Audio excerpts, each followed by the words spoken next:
बिस्मिल्लाहिर्रहमानिर्रहीम। अस्सलाम वालेकुम माय यूट्यूब फैमिली, कैसे हैं आप सब? उम्मीद है खैरियत से होंगे। आज मैं आपके साथ बहुत ही काम की टिप्स शेयर करूंगी। छोटे छोटे से टिप्स होंगे मगर जब आप यूज़ करेंगे तो आपकी ज़िंदगी बहुत ही आसान हो जाएगी। वीडियो पसंद आए तो लाइक कीजिएगा, वर्दा का दस्तरख्वान सब्सक्राइब कीजिएगा। चलिए चलते हैं फर्स्ट टिप की तरफ। मेरी फर्स्ट टिप आटे से रिलेटेड है। बहुत सारे लोग आटा चक्की का खाते हैं और बहुत सारे लोग फाइन आटा खाते हैं। फाइन आटा जो कि हमारी सेहत के लिए बिल्कुल भी ठीक नहीं है। मगर आज हम बात करेंगे चक्की के आटे के बारे में। इसमें मिलावट हुई है या नहीं है, आज मैं आपको ये बताऊंगी। बहुत ही कम लोगों को पता होता है कि चक्की का आटा खालिस है या इसमें मिलावट हुई है। जो लोग खालिस आटा खाते हैं उनको तो मिलावट के बारे में पता चल जाता है, लेकिन जिन लोगों को खालिस नहीं मिलता वो पहचान नहीं पाते।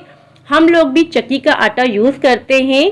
जो लोग खालिस आटा खाते हैं उनको इस तरीके से पता चलता है कि एक तो रोटियों का टेस्ट सही से नहीं आता, दूसरा आटा गूंदने में प्रॉब्लम होती है। इसी वजह से पता चल जाता है कि आटा सही है या नहीं। मगर जिन लोगों को खालिस आटा नहीं मिलता तो वो मिलावट वाला आटा ही यूज़ करते रहते हैं।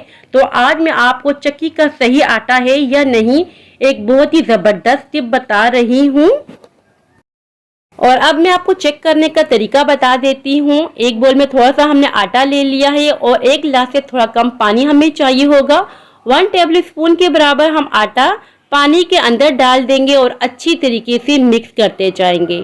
अच्छी तरीके से मिक्स करते रहेंगे। और यहाँ देखिए मैंने बहुत ही अच्छी तरीके से आटे को पानी के अंदर मिक्स कर दिया है। इसे हम काउंटर पे छोड़ देंगे 5 मिनट के लिए। 5 मिनट के बाद मैं आपको चेक करवाती हूँ कि ये आटा सही है या इसमें मिलावट हुई है। और यहाँ देखिए 5 मिनट हो चुके हैं। आटा बिल्कुल नीचे को बैठ चुका है, पानी बिल्कुल साफ शफाफ है। इसका मतलब है कि आटा बिल्कुल मिलावट से पाक है। आप इसे बेफिक्र होकर यूज़ कर सकते हैं। इसके ऊपर कोई भूसी नहीं आई। अगर इसके ऊपर पानी के ऊपर कोई भूसी तैरती हुई नजर आए तो आप समझ जाए कि आटे में मिलावट है। मगर यह आटा बिल्कुल खालिस है, आप बेफिक्र होकर यूज़ कर सकते हैं। इसको आप वेस्ट मत कीजिएगा। आटा गूंदते वक्त आप इसे यूज़ कर सकते हैं। आ जाते हैं अपनी नेक्स्ट टिप की तरफ। अच्छा, जब हम पाउडर फॉर्म की चीज़ जैसे कि कॉर्नफ्लोर वगैरह का पैकेट काट कर खोलते हैं, थोड़ा इस्तेमाल करने के बाद रखना पड़ता है। ज़्यादातर इस तरह फोल्ड कर लेते हैं हम और रबर बैंड लगाकर इसे रख देते हैं और साइड से मुंह खुला रहता है और ये जल्दी ख़राब हो जाता है। तो ये बिल्कुल परफेक्ट तरीका नहीं है इसे पैक करने का। आज मैं आपको बिल्कुल परफेक्ट तरीका बताऊंगी इसे पैक करने का। जब जब आप इसे पैक करें, पहले ऊपर से पैकेट को अंदर की तरफ थोड़ा कर लें इस तरीके से। फिर अच्छी तरीके से आप इसको फोल्ड कर दें। इस तरीके से आप फोल्ड कर लें। साइडों से हवा बराबर भी जगह नहीं रहेगी। और अब चाहिए होगा आपको एक रबर बैंड। रबर बैंड इसके ऊपर लगा दें और यहाँ देखिए बहुत ही अच्छी तरीके से आपकी ये पैकिंग हो गई है। आपका पाउडर बिल्कुल भी ख़राब नहीं होगा और देखें बिल्कुल भी नहीं गिरेगा। तो कैसी लगी मेरी ये टिप? अगर अच्छी लगी तो कमेंट बॉक्स में आपने लादी मुझे बताना है। आ जाते हैं अपनी थर्ड टिप की तरफ।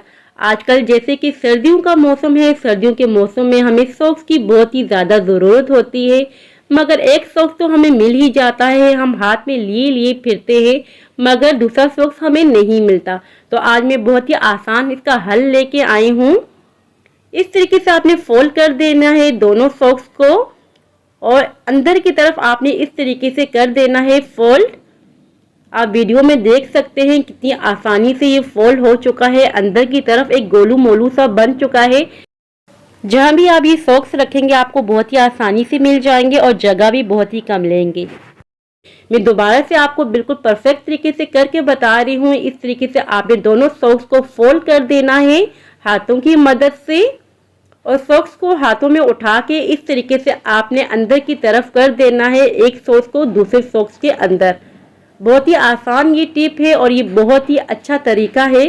सॉक्स को जिस जगह पे आप रखेंगी उस जगह से आपको दोनों सॉक्स मिल जाएंगे। और आ जाते हैं अपनी फोर्थ टिप की तरफ। मेरी ये टिप बच्चों के रिलेटेड है। बड़े भी इस टिप को यूज़ कर सकते हैं। वेज़लिन है हमारे पास, तकरीबन हर घर में वेज़लिन मौजूद होती है। या हमने वेज़लिन ले ली है, इसे खोल देंगे और अब हमें चाहिए होगा एक छोटा सा बोल। छोटे से बोल के अंदर हमने थोड़ी सी वेज़लिन ले लेनी है। यहाँ मैं बहुत थोड़ी सी क्रीम बना रही हूँ, आप जितनी भी इस क्रीम को बनाना चाहते हैं बना के सेव कर सकते हैं। इसे हम बोल में डाल देंगे। अब मैंने थोड़ी सी वेज़लिन निकाल दी है बोल के अंदर और अब हमें चाहिए होगी टूथपेस्ट। टूथपेस्ट भी हर घर में मौजूद होता है। आज मैं आपको इसकी एक पावरफुल क्रीम बनाना बता रही हूँ। फ़ायदा होगा आपको और आपके बच्चों को। यहाँ देखिए हमने वेज़लिन निकाल दी और थोड़ी सी टूथपेस्ट भी हमने निकाल दी है। इन दो इंग्रेडिएंट को हमने अच्छी तरीके से मिक्स कर देना है। ये क्रीम हम इस वजह से बना रहे हैं, जब खारिश वगैरह होती है या मच्छर काट लेते हैं या कीड़ा वगैरह काट लेता है तो बच्चे खारिश करते करते एलर्जी हो जाती है बच्चों की स्किन पर, बच्चे परेशान हो जाते हैं। बच्चे काफ़ी परेशान हो जाते हैं तो आपने करना यह है कि इन दोनों को मिला लेना है और अपनी स्किन पर इस तरीके से लगा देना है जहाँ बच्चों को कीड़ा वगैरह काट रहा हो या खारिश हो रही हो या मच्छरों ने काटा हो। आजकल मच्छरों का सीजन चल रहा है, बहुत ही ज़्यादा मच्छर हैं। ये आप अपने बच्चों के हाथों पर, पैरों पर, बॉडी पर और फेस पर भी लगा सकते हैं। इससे क्या होगा, जो मच्छर जो कीड़े वगैरह हमें काट लेते हैं रिएक्शन नहीं होगा हमारी स्किन पर। वो काटेंगे तो सही मगर रिएक्ट नहीं होगा। मच्छर के काटने से खारिश होने लगती है और रिएक्शन हो जाता है। तो ये क्रीम हमें इनसे महफूज रखेगी। तो आपने बेफिक्र होकर ये क्रीम यूज़ करनी है। बच्चे और बड़े सभी यूज़ कर सकते हैं, हत्ता के बुज़ुर्ग हजरात भी यूज़ कर सकते हैं। हमारे घरों में बुज़ुर्ग होते हैं, आप उन्हें भी लगा सकती हैं। और टूथपेस्ट का हमने इस वजह से यूज़ किया है कि टूथपेस्ट ईचिंग वगैरह में काफ़ी रिलीफ देता है। इस तरह से आप बना के रखें, काफ़ी फ़ायदा होगा आपको। तो आपको मेरी टिप्स कैसी लगी आपने कमेंट बॉक्स में लाजमी बताना है। अगर आपको मेरी वीडियो अच्छी लगी हो तो लाजमी आपने सब्सक्राइब करना है। दुआओं में याद रखना है। अल्लाह हाफिज़।